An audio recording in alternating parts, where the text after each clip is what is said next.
খুব স্পেসিফিক্যালি এই বিলটা ডিজাইন করা হয়েছে, it's a war on the poor, not war on poverty. এটা ইমিগ্রেন্ট কমিউনিটি যেটা আছে এবং যাদের অর্থনৈতিকভাবে অসচ্ছল, যারা লোয়ার ইনকাম ফ্যামিলি আমরা বলে থাকি, তাদের উপর এটির প্রভাব সবচেয়ে বেশি পড়বে বলে অনেকে মনে করছেন। জোহরান মামদানির কথা আসছে, উনি বারবার ইকোনমিক সাম্যের কথা বলছেন এবং এই বাজেট বিলটা আপনি ধরতে পারেন তার একদম অপোজিট আইডিওলজি থেকে আসছে। ট্রাম্প যখন প্রথমবার প্রেসিডেন্ট হয়েছিলেন তখন উনি যে কাজটি সম্পন্ন করতে পারেননি, উনি একটা ট্যাক্স ব্রেক দিয়েছেন বিলিয়নিয়ারদের, দিয়েছিলেন তখন, যেটা টেম্পোরারি ছিল।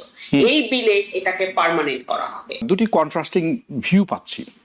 এক পক্ষ বলছেন এটি একটি যুগান্তকারী বিল এবং যারা নিম্ন আয়ের মানুষ আছেন তারা এটির উপকার পাবেন এবং আমেরিকান বিজনেস ফ্লরিশ করবে, ইন্ডাস্ট্রি ফেরত আসবে এবং এটি একটি আক্ষরিক অর্থেই যুগান্তকারী বিল। অন্য পক্ষ বলছেন এটি ধনীদেরকে অনেক বেশি সুবিধা দিবে, যারা নিম্ন মানুষ আছেন তারা কিছুটা সুবিধা পাবেন।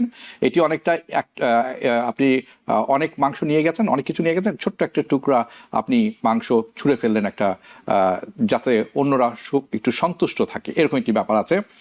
কিন্তু আমি আপনার কাছে শুনতে চাবো সিবিওর ব্যাপারে। আমি দেখছিলাম এবং সিবিওকে বলা হয়েছে যে একটি রিপোর্ট তৈরি করতে, যে রিপোর্টটি তৈরি করতে বলা হয়েছে সেটি এমন কন্ট্রাস্টিং, আমি অনেকক্ষণ পরে বুঝতে পারলাম যে আসলে তাদেরকে নির্দেশ দেওয়া হয়েছে, ইনস্ট্রাকশন দেওয়া হয়েছে এমনভাবে যে এই বিল যদি না পাশ হয় তাহলে আগামী 3 বছর বা 4 বছরের খরচটা কেমন হবে, ক্ষতিটা কেমন হবে, এবং যদি হয় তাহলে কেমন হবে। এটির দুইটির পার্থক্য না করে তারা বলেছেন যদি না হয় তাহলে কেমন হবে। ওকে, সো এখানে অনেক ট্রিকারি আছে। নিউ ইয়র্ক টাইমস আমি পরবর্তীতে দেখেছি বিরাট একটি প্রতিবেদন লেখা হয়েছে এটির উপরে। আমি নিশ্চিত যে আপনিও হয়তো দেখেছেন। আপনার কাছে আমি জানতে চাবো মোদ্দা কথা এই বিলটিতে আছে কি। প্রথম কথা, এই বিলটিকে দেখতে হবে ট্রাম্প যখন প্রথমবার প্রেসিডেন্ট হয়েছিলেন তখন উনি যে কাজটি সম্পন্ন করতে পারেননি, উনি একটা ট্যাক্স ব্রেক দিয়েছেন বিলিয়নিয়ারদের, দিয়েছিলেন তখন, যেটা টেম্পোরারি ছিল। এই বিলে এটাকে পার্মানেন্ট করা হবে এবং এই ট্যাক্স যে আপনার যে ট্যাক্স কাটটা দেওয়া হবে সেটাতে যারা অনেক অনেক অবস্থা সম্পন্ন, যে হাসান ফেরদৌস যাদের কথা বলছেন 1%, যারা অলরেডি 60% বা তার বেশি হয়তো আমেরিকার সম্পদ যাদের দখলে, তাদের কিন্তু এটাতে খুব বেশি যে একটা পার্থক্য হবে তা কিন্তু না।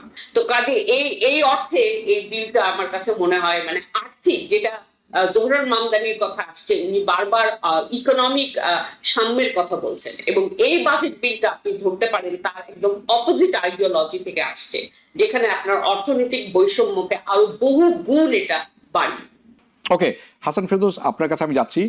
এই বিলটিতে মেহনাজ মোমেন যেটি বললেন সেটির সাথে আপনি যদি আমাদেরকে আরেকটু স্পষ্ট করে বলতে পারেন বড় কিছু আইটেম যেটি আসলে কিভাবে ইম্প্যাক্টই পড়বে, এবং আসলে অনেকেই বলছেন এটি অনেকখানি ধনীদের আরো ধনী করবে, দরিদ্রদের আরো দরিদ্র করবে, এবং সবচেয়ে বড় প্রভাবটি এটির ব্যাপক প্রভাব অনুভূত হবে, বা অনেকে মনে করেন যে এটা ইমিগ্রেন্ট কমিউনিটি যেটা আছে এবং যাদের অর্থনৈতিকভাবে অসচ্ছল, যারা লোয়ার ইনকাম ফ্যামিলি আমরা বলে থাকি, তাদের উপর এটির প্রভাব সবচেয়ে বেশি পড়বে বলে অনেকে মনে করছেন এবং সেরকম আমার কাছেও মনে হচ্ছে। কিন্তু আমি আপনার কাছে আপনার মতামতটি শুনতে চাই।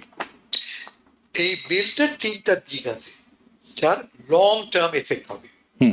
এক নম্বর, আমাদের জাতীয় ঋণ, ন্যাশনাল ডেট, বলা হচ্ছে $3.3 ট্রিলিয়ন থেকে $5 ট্রিলিয়ন পর্যন্ত গ্রো করতে পারে ওভার দ্য নেক্সট 10 years। আমাদের পুরো জাতীয় ঋণ 3 থেকে $5 ট্রিলিয়ন বেড়ে যাবে। জাতীয় ডেট বেড়ে যাওয়ার মানেটা কি? যে ক্রমান্বয়ে আপনার ক্রেডিট রেটিং কমে যাবে, বিদেশের লোকরা আপনাকে লোন দেবে না। আমরা তো লোনের উপর বেঁচে আছি, বিদেশের লোন নিয়ে আমরা থাকি, কিন্তু আমাদের কিন্তু টাকা ছাপাই আমরা মূলত বিদেশি লোনকে কোলেট্রাল রেখে। অলরেডি 3টে রেটিং কোম্পানি, মুডি ইত্যাদি, ফিঞ্চ, আমরা আগে AAA ছিলাম, তা কমিয়ে দিয়েছে, আমাদের গ্রেডিংটা কমে যাচ্ছে। তার মানে আমরা লেস এলিজিবল বা লেস অ্যাট্রাকটিভ ঋণ গ্রহীতা, এটা একটা দিক। আর আজকেও কার আগামীকাল হোক বা 15 বছর পরেও এই ঋণটা বাড়ছে, ঋণ আপনাকে পে করতে হবে।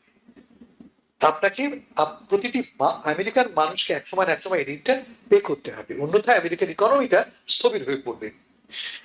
ফলে প্রথম দিক বললাম আমি, জাতীয় ঋণ বেড়ে যাওয়া। 2 নম্বর, আপা বলেছেন যে অলমোস্ট $1 ট্রিলিয়ন ট্যাক্স কাট ছিল, যে ট্যাক্স কাটের মূল ভোগীদার ছিল কারা? 1%রা, আমাদের বার্নি স্যান্ডার্সের কথা মতো 1%রা। সেই অলমোস্ট ক্লোজ $1 ট্রিলিয়ন ট্যাক্স কাটকে পার্মানেন্ট করা হচ্ছে। কারা লাভবান হবে? বড় লোকরা, বড় বড় কর্পোরেশনরা এবং ডোনাল্ড ট্রাম্প এবং তার বন্ধু বান্ধবেরা। গরিবটা পাবে না তা না, আপনি বলেছেন, আমিও বলেছি, চুইয়ে পড়ার মতো, বোতল থেকে চুইয়ে পড়ার মতো একটু একটু আপনিও পাবেন। যেমন বুড়োদের ক্ষেত্রে বলা হচ্ছে $6,000 ট্যাক্স ব্রেকের কথা বলা হচ্ছে।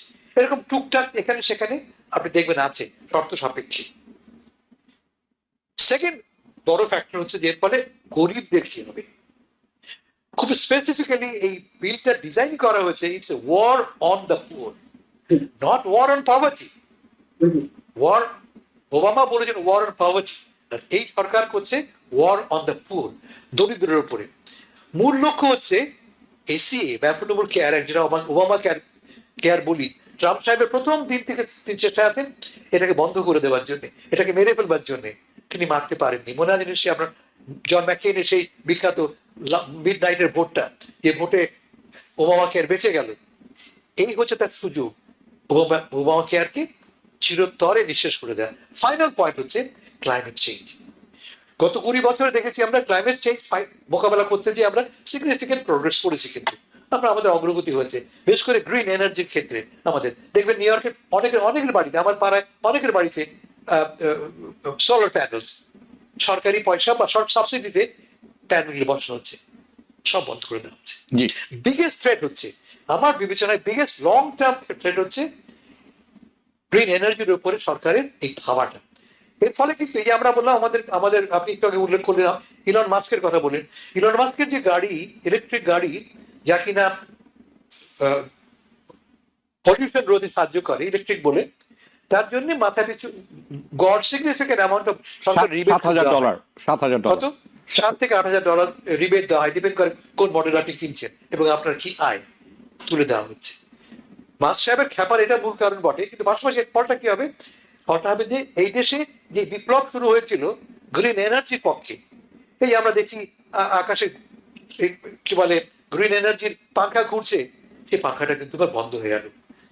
এবং এর ফলে এই ঝড় বাদল আর্থকুয়েক আমরা দেখি, তা কিন্তু আরো বাড়বে, ফলে সামনে আরো বিপদ আছে। নিউ ইয়র্ক থেকে সম্প্রচারিত TVN 24 টেলিভিশন বিশ্বজুড়ে বাঙালির কণ্ঠস্বর।